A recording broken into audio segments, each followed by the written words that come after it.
নমস্কার বন্ধুরা, আশা করি আপনারা সবাই ভালো আছেন। আপনাদের সবার ভালোবাসা নিয়ে কিন্তু আমরা দুজন চলে এসেছি। যেটা নাটকটা দেখছিলাম সেটা হচ্ছে শাকিন শাড়ি চুরি। এই নাটকের কিন্তু আমরা 16 থেকে 18 এপিসোডটা দেখছিলাম, তার কিন্তু প্রায় শেষের দিকে আমরা চলে এসেছি। কালকে যে ঘটনা আপনারা দেখেছেন, মান্নান ভাই এসেছিল এবং হুন্ডাটা কিন্তু দেখে ফেলেছে সেটা। এবার সেটা নিয়ে কিন্তু আজকে যা বাকবিতণ্ডা আবার হবে। আর আপনারা যদি আমাদের চ্যানেলে নতুন হয়ে থাকেন, আপনাদের কাছে একটা রিকোয়েস্ট থাকবে, অবশ্যই কিন্তু আমাদের চ্যানেলটাকে সাবস্ক্রাইব করে নেবেন। চলুন বন্ধুরা, সময় না নষ্ট করে ভিডিওটা দেখে নিই। সত্য হলেও স্বামীর গাও ভালো না লাগে পারে ক না, কথাটা সেই জন্য কইনি। আসলে গায়ের মানুষ ভালো না লাগলে পারে। সত্যি কথা যদি কওয়া লাগে তাহলে পরে ক্ষতি হয়। এ গায়ের মানুষের মধ্যে আজ পর্যন্ত খারাপ কোনো কিছু আমি দেখিনি। জাগরে কামই খারাপ, তাগরের মধ্যে তো খারাপ কিছু খুঁজে পাস না। মানলাম কামটা খারাপ পথে করে, এই পার্টটা অল্প ওরম খারাপ কাম অনেক মানুষ করে। এ গায়ের মানুষ খাইটি খায়, বুঝছো? বারে দিদি, তোর তো দেখে মেলা উন্নতি হইছে। সুরের পক্ষ নিয়ে মেলা কথা কইতেছিস। শোনেক, এ গায়ের মানুষ পেটের দায়ে খালি চুরি ডাইজা করে, কারো মাথায় তো বাড়ি মেরে খায় না। আর এ গায়ের মানুষের মধ্যে একজনের সাথে আরেকজনের বাদাবাদিটাও পর্যন্ত নেই। এমন নির্ঝঞ্ঝাট গাও তুই কোনোখানে খুঁজে পাবি না, বুঝছো? এই তো ভাই চলে এসছে, আর চিন্তা নেই। শরীরটা কিরাম? এটা কিরা? এটা কিটা? ডাক্তার, ভয় পেয়ে গেলে মনে হয়? ভয়ের কিছু নেই, এটা আমার ছোট বোন সোনালি। ও তাও ভালো। আমি তো ভাবিছিলাম যে মা কালীর সঙ্গে আপনার সামনে এসে হাজির হইলো নাকি। বাস সুরের গায়ের মানুষ মা কালীর সাথে সোনালি। দিদি, গায়ের রঙের জন্য আমার নাম হচ্ছে সোনালি, আর তার চোখে পড়লো মা কালী। কাক তুই চোরের গায়ের মানুষ কুসু, সে তো এ গায়ের মানুষ না, সে হচ্ছে ডাক্তার। কালী কত বিয়েন মনে হয় রাগ করেছেন। যাক, আমার ভুল হয়ে গেছে। আপনি তো দেখতে সরস্বতী পুজোর মতো সুন্দর।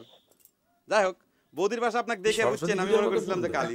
সোনালি বিয়েন, কিন্তু মনে করবেন না, আমি হচ্ছে জাপান ডাক্তার। কি জাপান কি কারো নাম হয় নাকি? আপনার চেহারা তো জাপানির মতো না, দেখো নাকটা তো থ্যাবড়া না। চুপ কর ডাক্তার, কিছু মনে করে না, আমার বোনটার একটু ঠোঁট কাটা। না ঠিক আছে, অসুবিধা কি? কই ফেলাইছে ডাক্তার? কই ফেলাইছে? ঠিক আছে। শেফালিক নিয়ে কি কভার চাইছিলা, সেটা তো আর কইলে না, কও না? বৌদির শরীরটা মনে হয় ভালো, তাই না? ওদের শরীরটা মনে ভালো হয় তো ভালো। হবেই, বোন আইছে, ভালো তো হয়ে যাবি। এসব অসুখ বোন আসলে এবার ভালো হয়ে যায়। তা তো হইছে, তো কথা খান কি? না আমি গেলাম বৌদি। হ্যাঁ হ্যাঁ, গেলাম। কি কথা? এ ডাক্তার, কথাখানি কয়ে গেল না। পাগল। চিনুই নবি। হ্যাঁ কে এখন দৌড় করে আইছাও কে? ও বাবা, এখানে ধরা দিয়ে দিচ্ছে। সে নাকি আমারে মন্ডল সাহেবের আন্ডারে কামই করে না। যাও হুন্ডলে বাবুগিরি করে বের কওগা। মান্নান, তোকে আমি কি কইছিলাম রে? গুলামের উপর মেজাজ দেখা লাভটা কি? গুলাম তো কোনো কথা কয় নাই।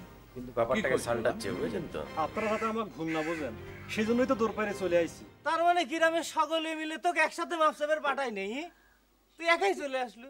হ্যাঁ মান্নান, তোকে না গোলাম চুপ করে থাক। মাপটাপ আর কি হলো? স্যাংরা মানুষ একটা ভুল করবেই পারে। কি কইস গোলাম? রুইতন যত কথাই কোক, গায়ের মানুষ কিন্তু আপনারই পক্ষে। আমি কি মিছে করছি মান্নান ভাই? তো এসে আপনার গলাটা বলে দিল। কিন্তু তাতে লাভ কি হে? সারা গ্রামের লোক মিলে ওই একটা মালিকই সাইজ করবার পারতি চাও না। কয়েকটা দিন যাবার দেন, দেখবেন সব ঠিক হয়ে গেছে। রুইতন ঠিকই বুঝবার পারবে। আর এই হুন্ডা খান তো বিক্রি করা লাগবে না। আর এত বড় হুন্ডা মন্ডল সাহেব ছাড়া কিরা হজম করবি? আমি কি ঠিক কইছি মন্ডল সাহেব? আরে সেই জন্যই তো এত কিছুর পরেও আমি রাগ হচ্ছি না রে গোলাম। তুই যা জনসনিক বুঝে শুনে কবু সকলে মিলে যেন রুইতনকে রাজি করায়। জোরাজুরি করার দরকার নেই। আরে আমি ইচ্ছা করলে তো এখনই হুন্ডা কাইরে নিয়ে আসবার পারি, কিন্তু আমি তোগারের সাথে সম্পর্কটা নষ্ট করবার চাইনি। এই কার সাথে কথা কইছি? এই তুই জানি কেডো রে? গুলাম। মন্ডল সাহেব, আপনার কথা শুনে ভালো ঠেকলো। আমি তো প্রথমে ভয় পেয়ে গেছিলাম। আমি গাই যে আপনার কথা সকলে বুঝে বলবানে। আমাক ভয় পাওয়ার কি আছে রে? তোগারে ভালো মন্দ আমার দেখতে হবে, আমার ভালো মন্দ তোগারে দেখতে হবে। রুইতন তো তোর দোস্ত মানুষ, তাকে একটু বুঝে শুনে ক। আমাকে ভয় পাওয়ার কিছু নেই। আর তাছাড়া ওকে তো আমি ঠকাবো না। একদম অসাধারণ। ও ইচ্ছা করেই জানে যে গ্রামের মানুষকে ঠকিয়ে লাভ নেই। বাহ, এদের গান শুরু হয়ে গেছে। তলায় বংশী বাজাই কে প্রাণ সখী রে আবার মনে হয় আসবে মান্নান।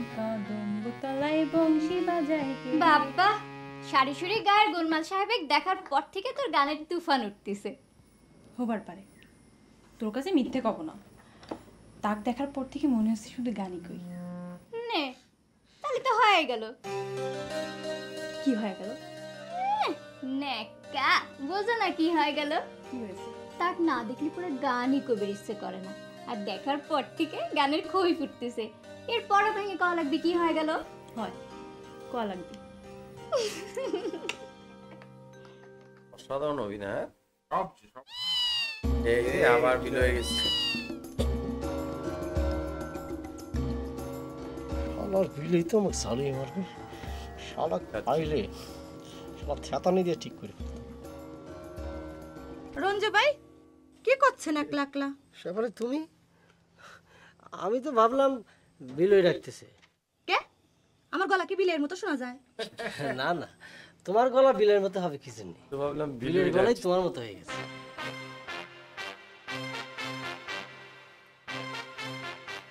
সারাদিন ঘরের মধ্যে বসে বসে কি এমন বুদ্ধি আটেন? গ্রামের মধ্যে এতবার একটা ঘটনা ঘটে গেল, আপনার কোনো পাত্তাই নেই। আমাদের মতো মানুষের কোনো মূল্য আছে শেফালি? আর ওখানে গিয়ে বা কি করবো কম? হঠাৎ এরকম বইরে গিয়ে হয়ে গেলেন, বিষয়টা কি? বাদ দেন সব কথা, আপনার সাথে আমার এখন জরুরি কথা আছে। আমার সাথে কি জরুরি কথা শেফালি? কথা আছে জন্যই তো আসলাম নাকি? আচ্ছা ঠিক আছে, কও কি জরুরি কথা শুনি। কি করবো তাবিজটা চিনবার পারছেন রঞ্জু ভাই? কিসের তাবিজ শেফালি? পুরুতের কাছ থেকে নিয়েছে না? তাহলে স্বীকার করলেন যে পুরুতের কাছ থেকে তাবিজটা নিছেন? তা কয় টাকা দাম নিচ্ছে? এগুলি কি করছো শেফালি? আমি কি জন্য পুরুতের কাছ থেকে তাবিজ আনি? আর আমি তো কারোর জন্য দরগা মুরগি মানত করিনি। কথা ঘুরিবার চেষ্টা করবেন না। আপনি তাবিজটা সাইকেলে বাঁধিয়েছিলেন না? বুঝতে পারছি তো, ওই জাপান ডাক্তার নালিশ করেছি না, আমি যেন এই বাড়িতে না থাকি এজন্য সকলে মিলে ষড়যন্ত্র শুরু করে দিয়েছে। যতই কাদাকাটি করেন আমি কিন্তু ঠিকই জানি তাবিজটা আপনি সাইকেলের সাথে বাঁধিয়েছিলেন। তার উপরে আপনার তো রাগ কিসের? সে তো কারো উপকার ছাড়া এগায় এগারে অপকার করতে আসে না। আরো বেশি বুঝে গেছে যে ওই দিয়ে যে তাবিজটা। তুই তালি করছো, মন্ডল রাগ হয় নাই? হয় কাকা, একটু না। আমি তো মেলার সময় ধরে মন্ডল সাহেবের সঙ্গে কথা কয়ে আসলাম। মেলা একখান ভালো খবর নিয়ে আসছিল, রাগ করেনি। আমার তো ভয়ে গলা শুকায় যাচ্ছিল। আমি তো ভাবতেছিলাম মন্ডল সাহেব কখন না জানি লোকজন সাথে নিয়ে সারি সুরি গায়ে এসে হাজির হয়। কাকা, আমরা শুধু শুধু মন্ডলে ভয় পাই, এ কথা সে নিজ মুখই কলো। কলো ক্যারে গোলা মন্ডলের জামাই আমার হয় ভয় বলে পাবো পাগল কে? হয়ে গেছে। আমি কি দুগারে পর? মান্নানের রাগ কি পড়িছে নাকি সে এখানে যে রাগ দেখালো সেটাই দেখাচ্ছে? সে অবশ্য খুবই গরম হচ্ছিল, কিন্তু মন্ডল সাহেব তার কথাই কবার দেন। আরে বাবা, তারপর কি সেটা কলেন তো মন্ডলে তাড়াহুড়ো নেই, হুন্ডা খান দিয়ে আসলে 7 খুন মাপ। ও জংশন কাকা, হ্যাঁ ভাতটা অবশ্য সে আপনার উপরেই দেছে। আমার আরে রুচন তো কোনো কথাই শোনে না। কাকা আমি তাহলে বলছে আমাকে নিয়ে লাভ কি আছে? তুমি তো কারো কথাই শুনে না। তোর তো সাহস কম না, তুই কাউ কিছু না জানায় একাই মন্ডলের বাড়ি চলে গেল। মেলা দিন বেশি খালি যাওয়া হয় না তো, তাই চলে গেছিলাম। কাকা আসি। এইটাকে নিয়ে পড়বে ওরা, ব্যাপারটা কেসটা কি? শোনান ম্যাডাম, শোনান, আবার আপনি ম্যাডামকে যদি চান ফোন তাহলে করে। ফোন দেখেন, আমি আপনাকে দিয়ে দিবার পারি। না না না, শয়তানি করতেছি, আবার আল্লাহ ম্যাডামকে দিয়ে ফোন। বিশ্বাস করেন। হ্যাঁ দিয়ে দিবার পারি, দিতে পারি মানে গিফট হিসাবে, উপহার। জি শোনেন, শকুনেক দেওয়ার চেয়ে বন্ধুরে গিফট দেওয়া অনেক ভালো, তাই না? সত্যি করছি দিয়ে দেবো। তার আগে কোন আপনি হুন্ডে চালাইবে পারবেন কিনা? না, গাড়ি তো 4 চেকার, হুন্ডা 2 চেকার, অসুবিধা নেই, আপনি শিখতে পারবেন। আচ্ছা ম্যাডাম রাখি এখন। কিটো আমার না মানে তোর বৌদির ছোট ভাই তোর কথা শুনে তোর দেখার জন্য অস্থির হয়ে উঠেছে। তাই কি শুনিস আমার কথা, হুন্ডা মারার কথা, তাই না? আমি তো ভাববারই পারিনি মানে এই গায়ের মানুষ এত বড় একটা ঘটনা ঘটাইবার পারে। আর এখানে এসে আপনি মোবাইলে কথা কবার দেখে আমি তো সত্যি হতবাক হয়ে গেছি। মানে আপনি তো সত্যি অনেক আধুনিক, মানে মানে আধুনিক, আপনি অনেক বাইরে যাচ্ছে তাই না? কবেন তো আধুনিক চোর তাই না? কই ফেলান না। আমি অবশ্য আপনাকে গায়ে বোন দিয়ে দিয়ে এরকম খারাপ কথা উচ্চারণ করবার চাইনি। না ভাই, এর মধ্যে তো খারাপ কিছু নেই। এই যে আপনি গুরুদার শালা, তো আপনাকে যদি কই যে গুরুদার শালা, তাহলে কি গাইল পেরা হবে? তো চোরের ব্যাপারটা ওইরকম ধরে নেন। আপনি তো কথাও সুন্দর করে কন। আমি কবি মানুষ তো, আপনার খুব ভালো লেগে গেছে।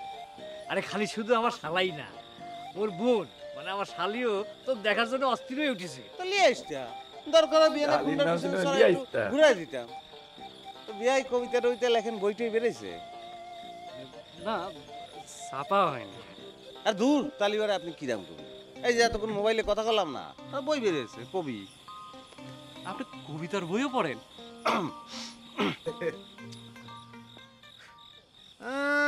খুব তো কয়া ছিল মন্ডল সাহেব খারাপ লোক, শকুনের চোখ তার। এখন টেকার মাল নাকি পয়সা দিয়ে দিবি। এখন কি প্রমাণ হইল? সে আমাকে কয়া দিল যে সে রুইতনের ঠকাবি নে। মন্ডলের বেটির সাথে দেখা হলো, রমনি মন্ডলের প্রশংসায় পঞ্চমুখ, তাই না?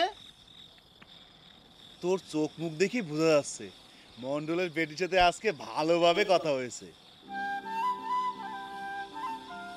তোক মিশে কথা কব না রে দোস্ত। আজ যদি আমি বিশেখালি না যেতাম, তাহলে আমার জীবনে বিরাট একটা লোকসান হয়ে যেত রে। কি মালা বদল হয়ে গেছে নাকি? মালা বদল হয়ে গেছে কিন্তু মাঝে মাঝে দারুণ বলে। তো কথাটা না বলে মনের মধ্যে ভালো ঠেকতেছে না। আজকে ও আমারে তুমি করে বলে ফেলাইছে। তাই নাকি রে? আরে তাহলে আর মালা বদলের বাকি থাকলো কি? ইসিরে বিয়াই সাহেব আসে না কে? দুইখান কবিতা যদি তুই শুনতে পারতি, মনের মধ্যে আরো ভালো ঠেকতো। আমি তো আর কবিতা বুঝি নে রে, তবে তার গানখানি আমি ভুলবার পারতেছি না। প্রাণ সখী রে ওই শোন কদম্ব তলায় বংশী বাজায় কে, বংশী বাজায় কে রে সখী, বংশী বাজায় কে। আচ্ছা জামাই বাবু, কবে পারেন এই সমাজ থেকে শোষণ কবে দূর হবি? দূর, তুমি খালি পদ্য করে কথা কও। আমরা মুখ শুকুর মানুষ বলে আমাকে সাথে তুমি পদ্য করে কথা কবা? পদ্য করে কও। পদ্য করে কথা করছি না জামাই বাবু, শোষণ বুঝবার পারতেছেন না বলেই শোষণের শিকার হচ্ছেন আর দিনে দিনে খাইতে যাচ্ছেন। আমি বুঝবার পারতেছি, তুমি কত বুঝবার পারছেন তো? আচ্ছা বিয়ে, এই যে দেখেন, এই যে এত কষ্ট করে হুন্ডা খান চুরি করে আনলেন আপনি, কষ্ট হয়েছে কার? খাটনি হয়েছে কার? আপনার। আমার। যদি ধরা পড়ে যেতেন তাহলে জেল, জুলুম, হত্যা আপনার হতো। এখন সেই হুন্ডা খানে ওই জালেম, ওই জুলুমবাজ, ওই মন্ডল শোষক। কৃষক ফসল ফলায়, কষ্ট করে ফসল ফলায় আর যায় মহাজনের গোলায়। এটা তো সেরকম হয়ে গেল। তুমি তো শালা দারুণ কথা কইছাও। এই একটা কথা আমি সারা গায়ের মানসিক বুঝে বের চাই, বুঝে বের পারি না। আমি একজন কবি, কবি হিসেবে আমি সকল শোষণের অবসান চাই। তোমার উপরে যে জুলুম হবার যাচ্ছে, যে শোষণ হবার যাচ্ছে, আমি তার প্রতিবাদ করতেছি। দূর, বাদ দিতে সমস্ত কবি টবির কথা। গোলাম খবর আনিছে, মন্ডল কয়েছে এবার নাকি সে এত ঠকাবি নে। আরে ভালো করে কথা কয়েছে, কোনো রাগটাগ করিনি। তুই একবার যাবি নাকি হুন্ডা খান নিয়ে ঘুরান দিয়ে আসবি নাকি? সেটা তো আমি কয়ে দিছি, দরকার হয় মানছে বিনা টাকায় হুন্ডা দান করে দেবো, তাও মন্ডলের দেবো না। শালা জাপান ডাক্তার কইলাম হুন্ডা খান লিয়ে যা, শালা লিবে না। কেন? কুত্তার পেটে কোনোদিন ঘি হজম হয় শুনি যাও? আপনার এই কথার জন্য, আপনার এই বড় মন্ডলকে দেবে না, যাকে বিনা পয়সা দিয়ে দেবে মন্ডল লিখে পেলাম না। ওই কি যেন কবিতা লিখেছিল না, মাটির কাঁটা কাটি, কি যেন? জামাই বাবু, ওটা মাটির কান্না। মাটির কান্না বলছে, মাটির কাটা কাটি। মাটির কান্না, মাটির কান্না, মাটির কান্না। তিনবার মাটি কাটতেছে। তিনবার মাটি কান্না শুনিতে কি পাও মাটির কান্না? শুনেছি আগে ভারতে। প্রেমের অবস্থা তো দেখতেছি আগের ছাড়া বেশি খারাপ হয়েছে রে সোনালি। সারাদিন খালি মানুষের কবিতা নিয়ে জ্ঞান দিয়ে বেড়াচ্ছে। বাড়িতে কি এসবই করে নাকি? বাড়িতে তার কথা শুনে কিনা, এখানে শোনানোর মানুষ পাইছে তাই জ্ঞান দিয়ে বেড়াচ্ছে। তো বাবা কিছু কয় না? কয় আবার না, নিজের মুখেই তো কাল সব শুনলে। দিনের মধ্যে 50 বার করে তার ভাত বন্ধ হয়ে যাচ্ছে। যত জ্বালা হয়েছে মায়ের, পেটাক ধুয়ে ভাতও খাইবার পারে না। আর ভাত দিলে বাপ তখন রাগারাগি করে। এসব নিয়ে কি ওর কোনো লজ্জা শরমও নেই? বয়স তো কম হলো না। এক কাম করতে পারিস না? বাবা কই ওর একটা বিয়ে দিয়ে দেবার পারিস না? বিয়ে করলে পরে কান্দে যখন জোয়াল পড়বি না, তখন কবিগিরি সব ছুটে যাবে না। তার সে কাম করি ও কি গাইড হয়ে যায়। দেখা তো মনে গাওটা পছন্দ হয়েছে। বাদ দিয়ে দিনি, ওসব পুরান কথা মনে করে কোনো লাভ নেই। আমার কপালে যা ছিল তাই হয়েছে, এসব নিয়ে কারো কোনো দোষ নেই। তোরও যে কি হয়েছিল জামাই বাবুর রূপ দেখে ওর পাগল হয়ে গেছিল। লজ্জা শরমের মাথায় কয় ফেলাইলো যে ওই সাওয়াল্লা ছাড়া আর কাউরে বিয়ে করবি না। তোকে যে বললাম চুপ করে, এসব নিয়ে কথা কইতে আর ভালো লাগে না।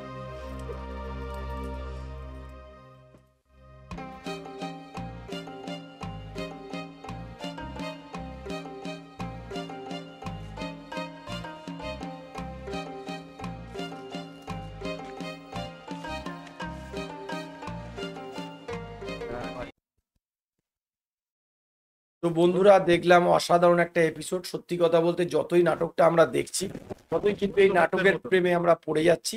অলরেডি কিন্তু মন্ডল সাহেবের কাছে খবর চলে গেছে, আপনারা দেখতে পেলেন যে এটা নিয়ে কিন্তু একটা বড় গোলাম চলে গেছে। গোলাম কিন্তু মন্ডল সাহেবের মেয়ের সাথে প্রেম করে বলে মন্ডল সাহেবকে সব ইনফরমেশন দিয়ে দিচ্ছে। কিন্তু এ কিন্তু নাচরবন্দায় বলে দিচ্ছে সবাইকে দেবো, কিন্তু এই মন্ডল সাহেবকে এই হন্ডা দেবো না। এরপরে কি ঘটনা ঘটবে সেটা আমরা আগামী এপিসোডে দেখবো। আর আমরা আমাদের চ্যানেলে এই ধরনের ভিডিও কিন্তু আনতে থাকবো। আপনাদের যে ধরনের ভিডিও ভালো লাগে অবশ্যই আমাদের কমেন্ট করুন, নিশ্চয়ই আমরা নিয়ে আসবো। বন্ধুরা, আজকে এখানেই শেষ করছি, আবার কালকে দেখাবে একটা নতুন কোনো ভিডিও নিয়ে। ততক্ষণে সবাই ভালো থাকবেন, সুস্থ থাকবেন।